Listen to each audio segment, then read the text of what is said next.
네, 감독 회장님, 인터뷰에 응해주셔서 감사합니다. 네, 감사합니다. 네, 이제 감독 회장님이 이제 되신 지 이제 1년 정도 되셨고요. 네. 네, 1년 동안 참 그 맡으시면서 좀 여러 가지 이제 말씀하고 싶은 얘기도 좀 많으실 것 같고, 또 1년을 지나면서 좀 평가를 하고 싶은 얘기도 있으실 텐데, 어떤 점들이 있는지 소감을 좀 말씀해 주시겠습니다.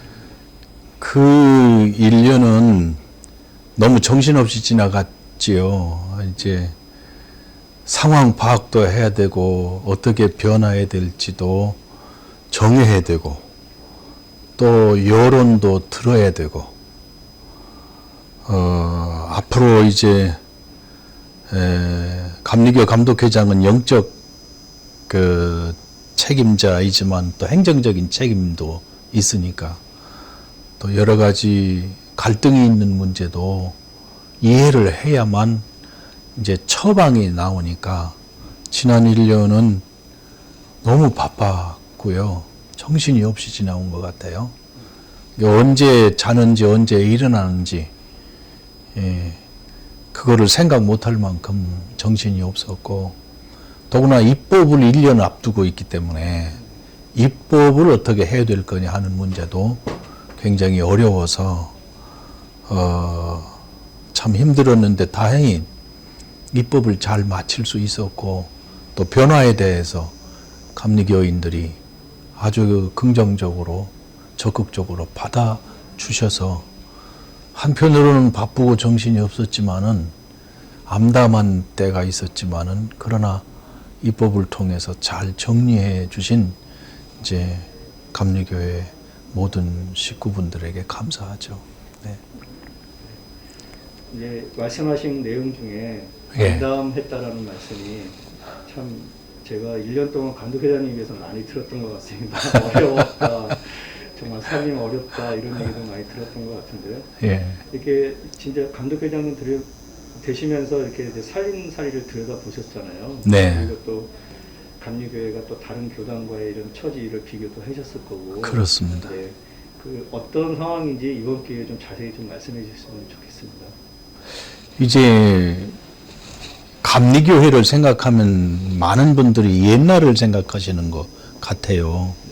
여유도 있고 형편도 괜찮을 때 얘기를 자꾸 하시는데 벌써 그 좋았던 때가 지나간 게 벌써 5년 이상 지났어요.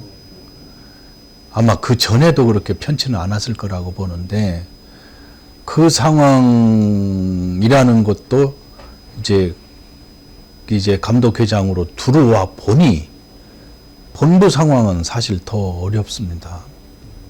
본부 부담금을 1% 낸다고 생각하시는데 아닙니다. 0.6% 내고 계신 겁니다.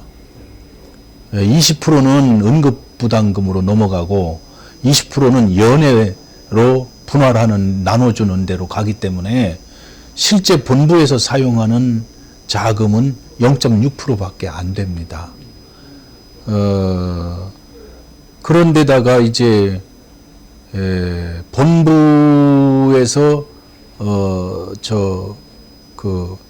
임대를 준 임대 사업이 상당히 많이 들어올 거라 그렇게 생각을 하고 그걸로도 되지 않겠냐 그러는데 임대가 한 67억쯤 들어와요. 그런데 그 중에 꼭 반이 유지비, 관리비, 그 다음에 나중에 생기는 문제에 대한 대비로 들어가는데 오히려 유지비, 관리비가 더 많이 들어가고 앞으로를 위해서 남겨두는 감가상각비 같은 거는 그건 적은 면입니다. 그러니까 우리가 옛날에 이 건물을 짓고 처음 때는 관리비나 유지비라는 게 안 들어가지 않습니까? 그렇겠죠. 근데 지금은 세월이 지나서 상황이 이렇게 바뀌어졌다고. 네. 앞으로는 어떻게 바뀔지 더 모르는 상황인데 그래서 본부 재정이라는 게 굉장히 어려운데 거기다가 제일 많이 들어가는 부분이 지원비입니다. 네. 기관, 활동, 각 교회 이 지원비가 제일 많이 들어가는데 이걸 거꾸로 생각하시는 것 같아요. 인건비가 제일 많이 들어간다고 생각하시는 것 같아요. 인건비가 제일 많이 들어가는 게 아닙니다. 근데 지금 현재 고용법에 의해서 직원들을 해고할 수가 없게 돼 있어요. 이미 해고했던 직원들도 다시 노동청의 재판을 통해서 그대로 다시 돌아오도록 판결을 받고 있는 상황입니다. 그래서 현재 우리가 생각하고 있는 우리 본부 상황은 좋지 않고요. 또 하나 이제 코로나 사태가 터지면서 교회들 상황도 굉장히 어렵기 때문에 앞으로 올 연말에 부담금 수입이 얼마나 줄어들지, 한 10%나 15% 줄어들지 아니면 20% 이상 갈지 모르는 상황입니다. 그래서 이번 입법에도 제일 마음이 아픈 게 응급비를 내린 거죠. 그러나 이 응급이라는 것은 내줘야만 유지될 수 있는 겁니다. 그러니까 양자가 서로 노력해서 낼 수 있는 사람은 앞으로 응급이 계속된다는 희망이 있어야 내지 않겠습니까? 거기다도 희망을 주고 또 받으시는 분들도 어느 정도 희생을 하고 이 양자가 합의해서 앞으로 이 응급을 끌어가야 될 것 같고요. 앞으로 응급이 안정적으로 유지가 되면 젊은 목사님들도 용기를 갖고 목회를 할 수 있지 않겠습니까? 그래서 응급을 안정적으로 만들어가는 후속 조치들을 앞으로는 취해야 되기 때문에 사업도 그렇고 후원재단도 그렇고 여러 가지로 지금 구상을 하고 있는 중입니다. 이제 말씀하신 내용 중에 예. 간담했다라는 말씀이 참 제가 1년 동안 감독회장님께서 많이 들었던 것 같습니다. 어려웠다, 정말 살림 어렵다 이런 얘기도 많이 들었던 것 같은데요. 예. 뭐 이렇게 좀 낮추셨다고 그래. 직원들은 낮춘 게 아니고요. 동결한 후에 네. 자발적으로 3%, 4%, 5%, 6% 반납을 하고 있습니다. 반납이요? 예. 그게 법적으로 가능한 건가요? 그건 자발적이니까 가능하지. 네. 만약에 법을 정해서 내라, 반납해라, 이건 안 되는 겁니다. 네. 그래서 직원들도 의논해서 상황이 어렵기 때문에 이제 그걸 서로 의논해서 자발적인 형식으로 반납을 하고 있는 거죠. 그 길 외에는 길이 없습니다. 그래서 지금 본부는 왜 안 줄이느냐. 그러니까 줄일 수 있는 법적 조치나 상황을 만들어 가려면 적어도 여러 해가 필요하고 한데 한순간에 이게 되는 게 아닙니다. 그래서 앞으로 퇴직하는 사람은 퇴직하되 다시 이제 채용할 때는 이제 상황을 인식하고서 조절해가는 방법을 취하든지 지금처럼 자발적인 자기 월급을 반납하는 형식, 자발적 형식 이 외에는 길이 없습니다. 그래서 직원들도 상황이 어려워지니까 그렇게 하고 있는데 밖에서는 아무것도 모르시는 것 같아요. 저희가 예. 처음 알았는데요. 네. 얘기 안 하죠. 감독회장님도 이렇게 저는 6%. 6% 주시고 네네. 부장님들도 많이 줄이시고 이렇게. 여기서 사모님들도. 그럼요. 부장님들 다.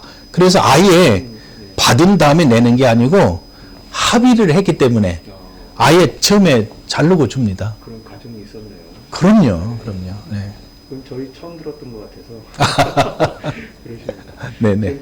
내부적으로도 이렇게 애를 굉장히 많이 쓰고 계셨네요. 내부적으로도 애를 많이 쓰죠. 그런데 당장 할 수 있는 것과 차근차근 해야 될 일에 대한 구분을 이제 밖에서는 잘 모르시는 거죠. 네, 알겠습니다. 네네. 네, 이번에 이제 입법의회를 마쳤는데 네. 이런 입법의회가 없었다고 이제 얘기들이 이제 많이 나왔고요. 그다음에 장계위 위원들의 수고도 있었지만 또 네. 강덕회장님의 그 리더십이 아주 돋보이는 입법이었다, 이런 평가도 있는 것 같습니다. 이에 대한 그 마친 소감을 이번 기회에 좀 말씀해 주시면 어떨까요? 저는 이제 이 감리교의 인들이 감리교 우리 식구들의 인식이 과거와는 많이 달랐기 때문이었고, 또 위기가 생겼기 때문에 위기에 대한 인식이 달라졌기 때문에 이런 결과가 왔다고 봅니다. 다행스러운 거는 이번에 장정개정위원회만이 아니고 입법위원회 다른 모든 분과를 다 했기 때문에 입법위원들이 다 참여한 입법이 된 겁니다. 그래서 아마 이번에 공감대를 얻는데 많이 도움이 됐고요. 사실은 지도력보다도 우리 감리교인들의 상황인식과 판이 그걸 가능했다고 보고 있습니다. 지도력이라는 게 그렇게 뭐 대단하게 그럴 수 있는 게 아니라고 저는 생각을 하거든요. 경찰의 말씀이신 것 같습니다. 근데 말씀하신 대로 많이 공감을 했지만 네. 공감이 됐긴 했지만 이게 그냥 후속 조치 없이 또 넘어간 법도 있지 않느냐, 이제 이런 의문들도 있는 것 같습니다. 그래서 강력교회도 그렇고 또 신학대회는 과연 이게 합의가 될 것이냐라는 문제도 있고요. 이제 저는 이렇게 생각합니다. 그전에는 입법이 안 돼서 못한다 그랬거든요. 이제는 입법이 됐으니까 정말 될 거냐 그런 걱정을 하는데, 뭐든지 이제 적극적으로 해 가야 되는 거지 걱정만 해가지고 될 일은 아니고, 반드시 이거는 돌파해 가야 될 문제고, 아마 시간적인 차이만 있지, 저는 우리 현재 입법에 참여한 입법위원들이나 감리교인들의 생각을 보면 저는 되리라고 보고 있습니다. 잘 풀어갈 수 있으리라고. 다만 이제 시간 제한이 있어서 그 시간에 맞추느냐 하는 문제는 하여튼 최대한 노력을 해봐야죠. 학교 통합 문제도 이게 학교 통합만이 문제만이 있는 게 아니고, 이제 전 대학교 변화 사정하고도 같이 맞물려 가고 있어요. 그러기 때문에 아마 제가 알기는 학교 쪽에서도 어떻게든지 이거는 풀어가야 될 문제니까 서로 방법을 서로 의논하자고 적극적으로 생각하는 걸로 저는 보고 있거든요. 그러니까 하여튼 노력해 봐야죠, 최대한. 예. 이제 2022년도가 이제 한 달도 안 남았습니다. 네, 네. 그러면 21년도는 어떻게 이렇게 지나갔고, 이제 22년도를 이렇게 전망해야 될 것인데, 가장 이제 지도에 가장 높고 계신 분께서는 어떻게 이걸 전망하는지 좀 궁금하실 것 같으세요. 어떻게? 물론 이제 현재 상황이 어려운 거는 사실이기도 하고, 또 우리가 겪는 문제가 단편적인 문제가 아니고 전 세계가 함께 겪는 이 변화, 아주 급격한 변화 중심에 있기 때문에 상황이 어려운 건 사실입니다. 그런데 저는 감리교회를 긍정적으로 봐요. 첫째는 이번에 입법할 때 선교사 위기 관리를 위해서 0.3%로 한시적으로 부담금을 매기자 그랬을 때 한 분도 반대를 안 했어요. 그 얘기는 무슨 얘기냐면, 아무리 어려워도 선교에 대한 열정이든지 선교뿐만이 아닌 앞으로를 보는 그 본질적인 인식 자체가 아직 식지 않았다는 거예요. 그래서 저는 단지 선교사 위기관리 기금으로 보지 않고 감리교인들의 가슴 속에 있는 선교에 대한 열정과 교회의 미래에 대해서 보는 생각을 갖고 있기 때문에 저는 감리교회는 이 어려움도 이겨갈 수 있으리라고 보고 있습니다. 동시에 이제 인식은 반드시 전환이 돼야 되겠죠. 왜냐하면 과거처럼 목회하고 과거처럼 선교하는 방향에서는 이제는 변화해서 새로운 변화에 대해서 더 적극적으로 나서고 그리고 앞서가지 않으면 어렵다는 것을 미리 알고 거기에 대한 전환에 대한 생각을 더 적극적으로 받아들이는 교단이나 기업이 살게 될 겁니다. 그런 의미에서 감리교회는 그런 변화의 드라이브를 강력하게 새해에는 추구해야 되지 않을까 그런 생각을 하고 있습니다.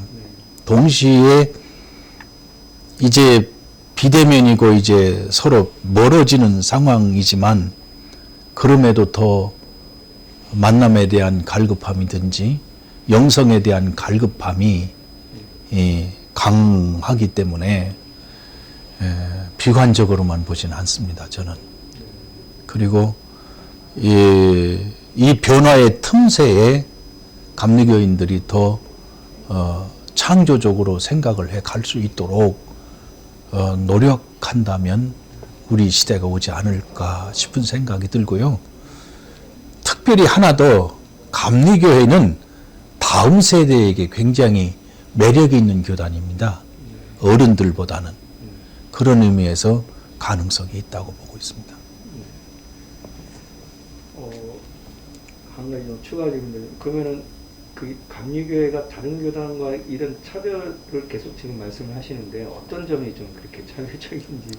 제가 장로교 목사님들을 만났더니 장로교가 왜 이렇게 컸냐 그랬더니 그분이 하는 말이 장로교의 제도가 한국 사회와 맞았다는 겁니다.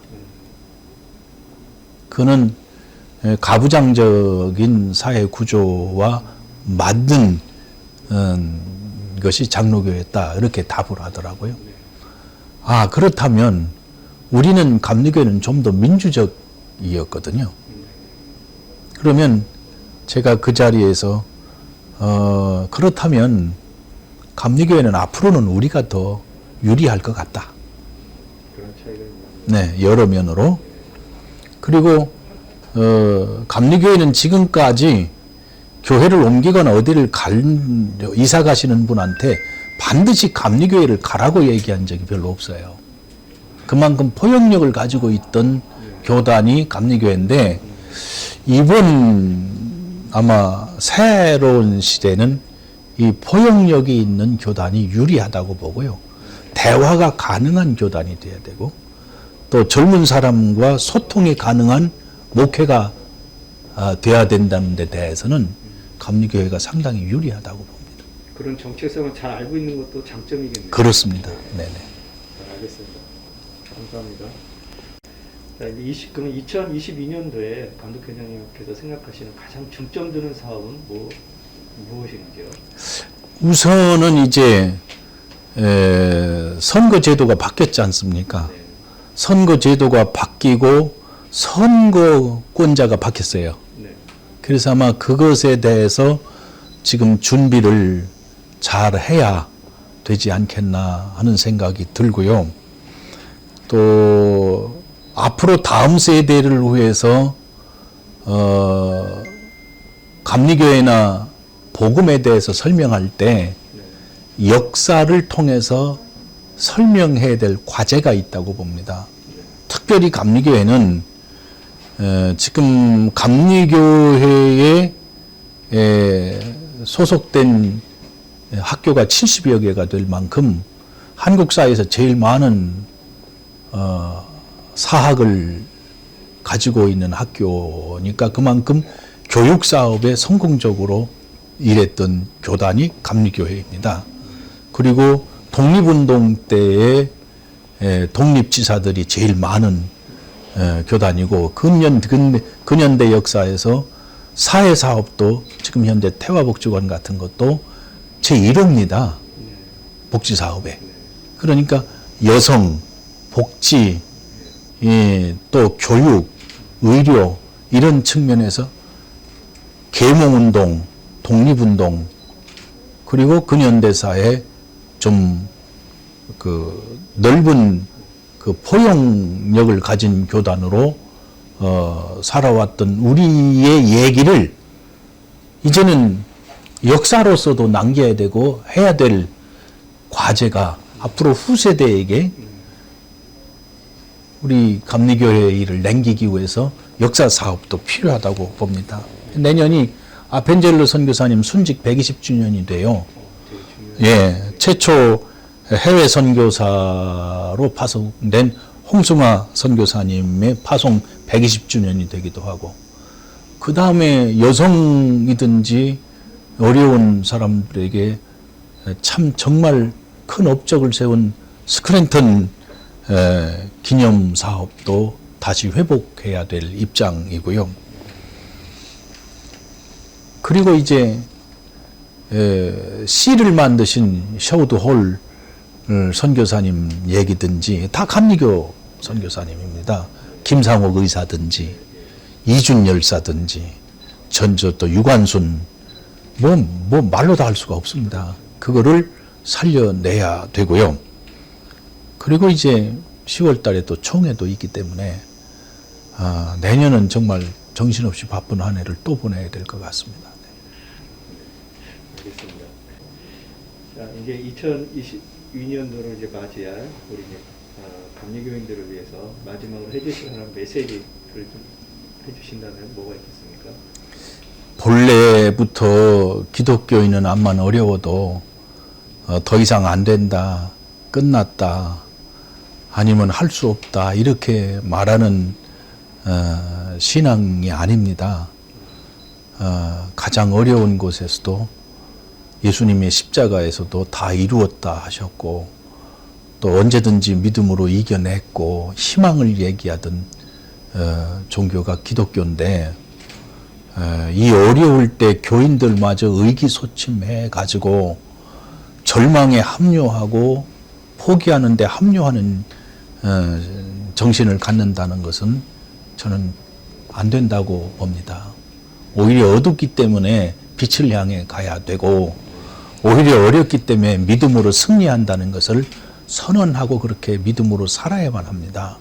그래서 우리 감리교인들이 바로 있는 그 자리에서 믿음의 승리자로 좀 서 주셨으면 좋겠고요. 우리가 기도 운동을 펼쳐서 모든 교회가 감리교회 회복과 교회 회복, 선교 회복, 그리고 다음 세대 회복을 위해서 기도의 불길이 다시 일어나기를 바랍니다. 그러니까 희망은 상황에 있는 게 아니고 우리를 사랑하시는 하나님께 있으니까 하나님께 소망을 두라고 하지 않았습니까?